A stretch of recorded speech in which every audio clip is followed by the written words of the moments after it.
नमस्कार, आप देख रहे हैं अपना उत्तराखंड। मैं हूं नीलू। तो बात अवैध अतिक्रमण की करते हैं, जहां पर कार्रवाई को लेकर मुख्यमंत्री पुष्कर सिंह धामी गंभीर दिखाई दे रहे हैं। शहरों में अवैध तरीके से बनाई गई मज़ारों को हटाया जा रहा है, लाउड स्पीकर हटाए जा रहे हैं। मुख्यमंत्री पुष्कर सिंह धामी ने कहा कि अवैध अतिक्रमण किसी तरह का नहीं होना चाहिए। राज्य में 600 लाउड स्पीकर हटाए गए हैं, जो लोगों की परेशानी का कारण बनते थे। मुख्यमंत्री ने कहा कि हमने सबसे कहा कि सरकार और प्रशासन का सहयोग करें। जो सहयोग कर रहे हैं वो ठीक है, लेकिन जो सहयोग नहीं कर रहे हैं उन पर अब कार्रवाई की जाएगी।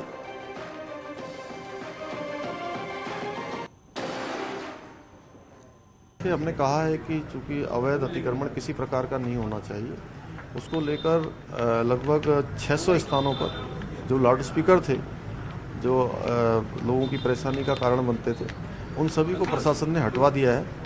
और हम सभी से अनुरोध कर रहे हैं कि सभी प्रशासन का और सरकार का सहयोग करें। और मज़ारों के नाम अवैध अतिक्रमण पर कार्रवाई को कांग्रेस नेता प्रीतम सिंह ने सही बताया है। प्रीतम सिंह का कहना है कि अवैध अतिक्रमण रोकने के लिए टास्क फोर्स बनाई जानी चाहिए, ताकि इस तरह अवैध अतिक्रमण ना हो पाए। तो सरकार को चाहिए कि वो टास्क फोर्स बनाए, जो ये देखे कि राज्य के अंदर अगर सरकारी भूमि पर अतिक्रमण हो रहा हो तो उसको तत्काल प्रभाव से रोक दे। सरकार अच्छी शुरुआत कर रही है, अगर अतिक्रमण को हटाएगी तो कांग्रेस अतिक्रमण करने वालों के साथ खड़ी नहीं है, ना पक्षधर है। और वहीं इस मामले में कैबिनेट मंत्री गणेश जोशी ने कहा कि मैं सीएम धामी का आभार व्यक्त करना चाहता हूं कि उन्होंने जन भावनाओं के अनुरूप मामला देखा। सीएम ने कहा कि इस तरह की घुसपैठ नहीं होने दी जाएगी। देखिए, मैं आभार व्यक्त करना चाहता हूं माननीय मुख्यमंत्री जी का। उन्होंने जन भावनाओं के अनुरूप एक शख्स यहाँ पर उठाया है और ऐसे लोगों के खिलाफ उनको चिन्हित किया जा रहा है, उनके खिलाफ कार्रवाई होगी। क्योंकि कल मैं माननीय मुख्यमंत्री से मिला था, उनका रुख साफ है कि इस प्रकार का कोई भी घुसपैठ, कोई भी व्यक्ति उत्तराखंड में हम नहीं होने देंगे, ये हमारा संकल्प है। और वहीं लैंड जिहाद मामले में महामंडलेश्वर स्वामी रूपेंद्र प्रकाश ने सरकार से मांग की है कि ऐसी सरकारी जमीनों को मुक्त करवाया जाना चाहिए जिन पर अवैध रूप से बस्ती तैयार की गई है। ये राज्य के हित में नहीं है। ऐसी जगहों पर राष्ट्र विरोधी गतिविधियों को संचालित किया जाता है। शासन प्रशासन को जो सरकारी ज़मीन है उसको मुक्त कराना चाहिए और ऐसे कब्जों को हटवाना चाहिए। मज़ारों या जिस प्रकार के अतिक्रमण हैं ये राज्य के हित में नहीं है, उससे विभिन्न प्रकार की राष्ट्र और धर्म विरोधी गतिविधियों का वहाँ संचालन होता है, उसको पूर्ण तरह के कब्जा मुक्त होना चाहिए। और लैंड जिहाद को लेकर देहरादून के निवासियों ने अपनी राय न्यूज़ 18 से शेयर की है और बताया कि कई जगहों पर जबरन मजार बना दिया गया और अपनी अवैध रूप से बस्ती बना ली गई है। देखा तो जोगीवाला के समीप एक ने मजार बना दी थी। ऐसे अगर जो देखा जाए तो उत्तराखंड में पहाड़ों में बहुत सी जगह ऐसे लैंड जिहाद चल रहा है कि जो धर्म विशेष के लोगों ने वहाँ पर अपनी मजारें बना दी। अब हिंदू देवी देवताओं को पूजने वाले पहाड़ में जहाँ केवल पहाड़ी रहे हों, वहाँ मुसलमानों की मजार दिन प्रतिदिन कैसे बढ़ोतरी हो रही है। हाँ जी, देखते हैं आप जैसे धीरे धीरे देख रहे हैं कि आप हर जगह पे कुछ लोग आ रहे हैं और एक छोटी सी मजार बना देते हैं। उसे धीरे धीरे करते करते उस जगह को पूरी सरकारी ज़मीन में एक तरह से अपना कब्जा बना देते हैं। उसके बाद फिर वो और लोगों को ला के वहाँ पे धीरे धीरे उन्होंने कब्जा कर दिया है। जैसे आप नीचे जाएंगे भी मोथरा साइड जाएंगे आप, वो रोड के बगल में धीरे धीरे 2 से 3 मजारें बना दी उन्होंने। गवर्नमेंट उसे तोड़ रही है, वो फ्री बना देते हैं रातों रात। ऐसे करते करते उन्होंने पूरा अपना वहाँ पे एक बस्ती बना दी है। और देवभूमि की जमीनों पर अवैध कब्जे का बड़ा खुलासा हुआ है। देहरादून, नैनीताल और रुद्रपुर में उठ रहे सवालों की जब न्यूज़ 18 की टीम ने पड़ताल की तो लोगों ने चौंकाने वाली जानकारी दी। सिर्फ आम नागरिक नहीं बल्कि जो बीजेपी के विधायक हैं वो भी जमीन जिहाद का आरोप लगा रहे हैं। हम यहीं पे हैं आज शाम तक। जो एक डेमोग्राफी चेंज हो रही है, जो एक रेशियो चेंज हो रहा है। बहुत समय से इस बात की चर्चा चल रही है कि तमाम इस प्रकार के लोग उत्तराखंड के अंदर आकर बस गए हैं, तो निश्चित रूप से उनकी जांच होनी चाहिए। हम यहीं पे हैं आज शाम तक। जांच जो है क्योंकि किसी को टारगेट करके नहीं हो रही है, एक पूरे उसको समसामयिक विचारोपरांत उस पर कार्रवाई हो रही है। हाँ, पलायन और ये दोनों विषय जो है बहुत चिंता के विषय।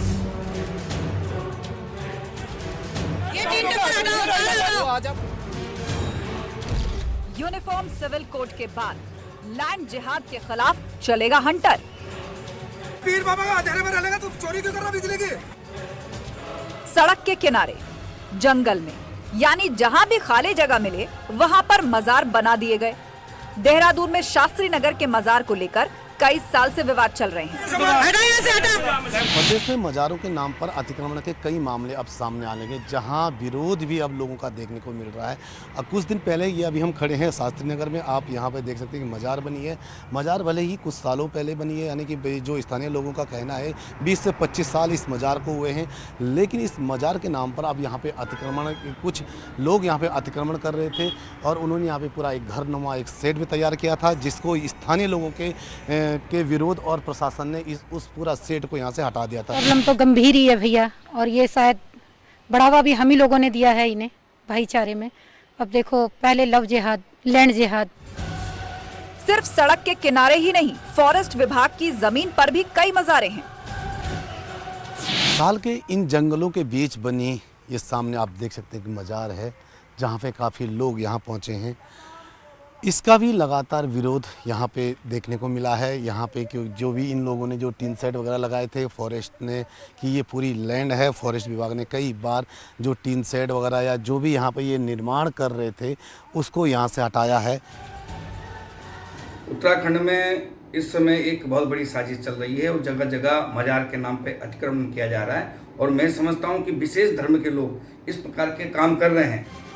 इसी बीच सवाल ये उठ रहा है कि क्या नैनीताल की डेमोग्राफी बदल रही है?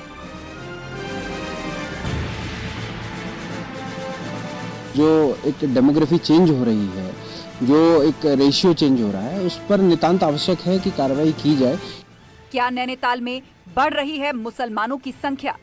देखेंगे, चाहे वो व्यापार हो, चाहे वो जनसंख्या हो, चाहे वो मस्जिदों का विषय हो, चाहे अन्य और विषय भी हो, लगातार बढ़ोतरी होती जा रही है। 2011 की जनगणना के मुताबिक नैनीताल में मुस्लिम आबादी 11% थी। 2022 में ये आबादी 12.65% हो गई है।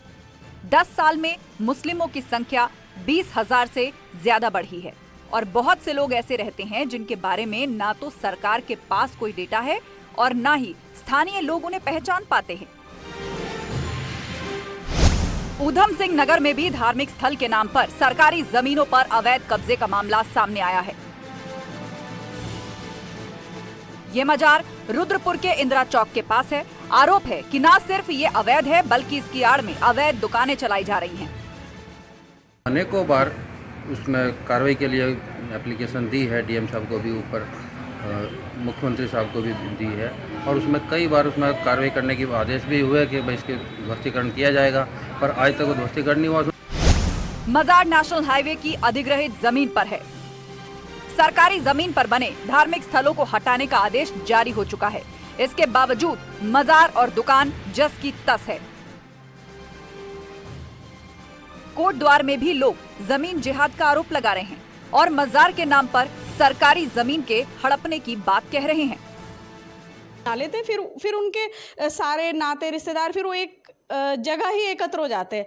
आज मैं देखती हूँ कि पूरा लकड़ी पड़ाव, जहाँ पर 1-2 ही मकान हुआ करता है, पूरा इलाका ही उस जाति विशेष का है। वो ज़मीन पर कब्जा भी बड़े रणनीतिक तौर पर कर रहे हैं। वो वहाँ पर मजार बनाते हैं, मजार बना के बाद उसको पूजना शुरू करते हैं, और इसकी आड़ में लैंड जिहाद का एक खुला खेल। प्रणय जी, इस पर हम लोगों ने पहले से ही सत्यापन चलाया हुआ है। इस पर सत्यापन पर हमारे अधिकारीगण काम कर रहे हैं। आपने मुझे कहा है, मैं हिमाचल भी बात करूंगा, हमारे अधिकारीगण भी बात करेंगे, और मैं स्वयं इसका संज्ञान लेकर दोनों राज्य बात करके इस पर जो है हम, अगर कहीं पर ऐसी बात है तो निश्चित रूप से, वैसे तो हमने पहले से भी सत्यापन चलाया हुआ है। अभी नई सरकार का जैसे हमारा गठन हुआ है तो हमने हर क्षेत्र में सत्यापन चलाया हुआ है। हजारों लोग इस सत्यापन की उस पर हैं, उनके रडार पर है। अगर ऐसा होगा तो निश्चित रूप से उस पर कार्रवाई होगी। और रुकेंगे यहाँ पर छोटे से ब्रेक के लिए, जल्द हाजिर होंगे।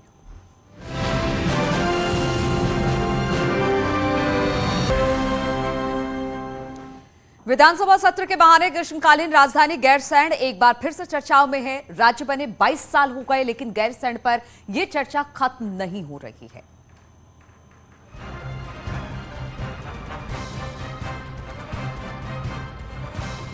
उत्तराखंड विधानसभा का बजट सत्र 14 जून से देहरादून में शुरू होने जा रहा है। पहले यही सत्र गैरसैंण में होना था। पूर्व सीएम हरीश रावत इसको लेकर सरकार की मंशा पर सवाल खड़े कर रहे हैं।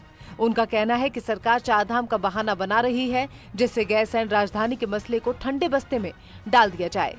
अब 14 जून को खुद हरदा ने गैरसैंण जाने की घोषणा की है। वहीं बीजेपी कह रही है कि हरीश रावत अब राजनीति में अप्रासंगिक हो चुके हैं। देखिए, गैरसैंण भराड़ीसैंण की एक सुनियोजित योजना के तहत उपेक्षा हो रही है, उसको पृष्ठभूमि में धकेलने की बात हो रही है, बल्कि राजधानी के मामले को पूरी तरीके से सुलझा देने का षड्यंत्र है। हरीश रावत जी आज की राजनीति में अप्रासंगिक हो चुके हैं। वो अपने को प्रासंगिक बनाए रखने के लिए, और राजनीति कांग्रेस में विशेष रूप से वो अप्रासंगिक हो गए, उसमें अपने को प्रासंगिक बनाए रखने के लिए वो इस प्रकार के कुछ ना कुछ काम करते रहते हैं। जानकारों का मानना है कि गैरसैंण को राजधानी न बनाने के पीछे कई ऐसे फैक्ट हैं जिन पर पहले भी बहस होती रही है। गैरसैंण के सेस्मिक जोन में होने, लैंड इरोजन के प्रति संवेदनशील होने, पानी की कमी और कनेक्टिविटी का अभाव जैसे कई फैक्टर हैं, जिन्हें दीक्षित आयोग ने भी हाईलाइट किया था। राजनीतिक विश्लेषकों का मानना है कि सरकार किसी की भी रही हो, देहरादून को स्थायी राजधानी बनाने के लिए विवश है। यूकेडी इसी बात को, गैरसैंण को मुद्दा बना करके चुनाव लड़ी और उस जगह उसे वोट नहीं मिले। उस आधार के ऊपर पहाड़ की जनता ने यूकेडी को नकार दिया, सपोर्ट नहीं दी। उसकी वजह अगर आप सरकारी दस्तावेज देखें तो लगभग उत्तराखंड की सरकार किसी भी पार्टी की रही हो, देहरादून को स्थायी राजधानी बनाने की एक अंतःग्रंथि से बंधी हुई है। हालात बताते हैं कि 22 सालों में गैरसैंण में सिंबॉलिक तौर पर विधानसभा बनाने के सिवा राजधानी के तौर पर कोई बड़ा इंफ्रास्ट्रक्चर खड़ा नहीं किया जा सका है। कहीं इसके पीछे गैरसैंण की फिजिबिलिटी का ये राज ही तो बड़ा कारण नहीं है, जिसके चलते सियासी दल गैरसैंण पर खुलकर बोलने से कतरा रहे हैं। न्यूज़ 18 के लिए देहरादून से सुनील नवप्रभात की रिपोर्ट। और रुकेंगे एक और छोटे से ब्रेक के लिए।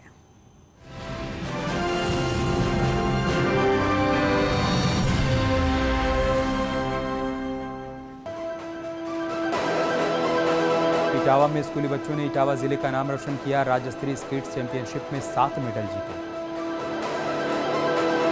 गंगा दशहरा के मौके पर हरिद्वार में भारी भीड़, सुबह से गंगा स्नान करने के लिए पहुंच रहे हैं श्रद्धालु। संगम नगरी प्रयागराज में आस्था और श्रद्धा के साथ मनाया जा रहा है गंगा दशहरा। चित्रकूट में भी सुबह से गंगा किनारे दिख रही है भक्तों की भारी भीड़, दूर दूर से पहुंचे हैं भक्त। संभल में गंगा दशहरा पर गंगा नदी के किनारे उमड़ा जन सैलाब, हजारों लोगों ने लगाई आस्था की डुबकी। शाहजहांपुर में धूमधाम से मनाया जा रहा है गंगा दशहरा। गंगा किनारे स्नान करने के लिए पहुंचे हजारों श्रद्धालु। मुजफ्फरनगर में गंगा दशहरा के मौके पर मेले का आयोजन, इस दौरान भारी संख्या में दिखी श्रद्धालुओं की भीड़। हापुड़ में गढ़मुक्तेश्वर ब्रजघाट में भारी संख्या में पहुंचे श्रद्धालु, मां गंगा में लगाई आस्था की डुबकी। बरेली में भी गंगा दशहरा के मौके पर लोगों में दिखा उत्साह, गंगा में स्नान करने के लिए हजारों की संख्या में पहुंचे लोग। इटावा में पंचनदा पर बड़ी तादाद में पहुंचे श्रद्धालु, पूजा अर्चना के बाद किया स्नान।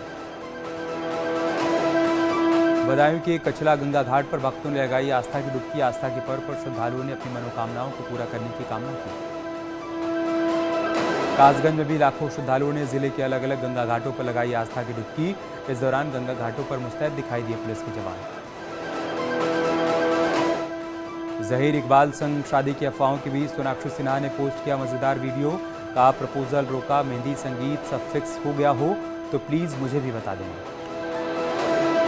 प्रियंका चोपड़ा ने black and white ruffle dress में पेरिस की सड़कों पर दिखाई कातिलाना अदाएं। फैंस बोले इसे म्यूजियम में रखना चाहिए।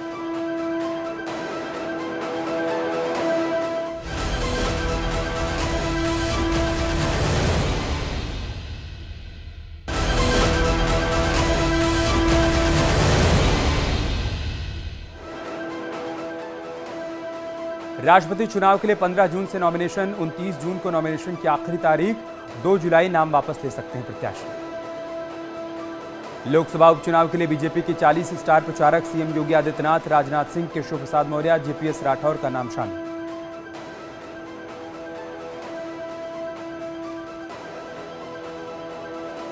इसके अलावा डिप्टी सीएम ब्रजेश पाठक, मुख्तार अब्बास नकवी और एसपी सिंह बघेल का भी नाम स्टार प्रचारकों की लिस्ट में शामिल है।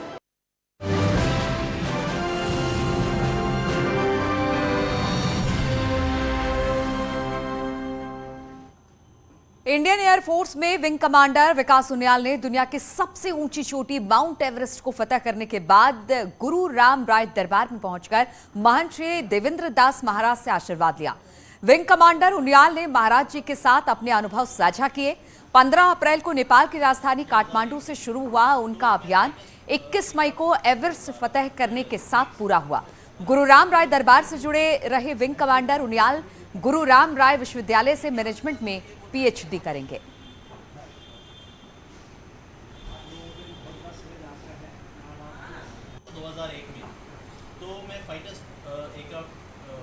तो विंग कमांडर उनियाल ने महाराज जी के साथ अपने अनुभव साझा किए कि किस तरह से उन्होंने एक्सपेडिशन को अंजाम दिया। 15 अप्रैल को नेपाल की राजधानी काठमांडू से शुरू हुआ था उनका अभियान और 21 मई को एवरेस्ट फतह करने के साथ ये पूरा हुआ। 2001 में और उधम सिंह नगर में आबकारी विभाग के सुस्त कार्य प्रणाली के चलते सरकार को करोड़ों का राजस्व नुकसान हो रहा है। जिले में संचालित हो रही 15 शराब की दुकानों पर करीब 28 करोड़ रुपए का बकाया है। विभाग पिछले साल का बकाया वसूलने में नाकाम रहा। विभाग की ओर से समय समय पर दुकानों को नोटिस भी दी गई, लेकिन कारोबारियों पर कोई असर नहीं पड़ा। इतना ही नहीं, जिले में 10 दुकानों का आवंटन नहीं हो पाया। वहीं 15 दुकानों का आवंटन रद्द करने की सिफारिश डीएम से की गई है।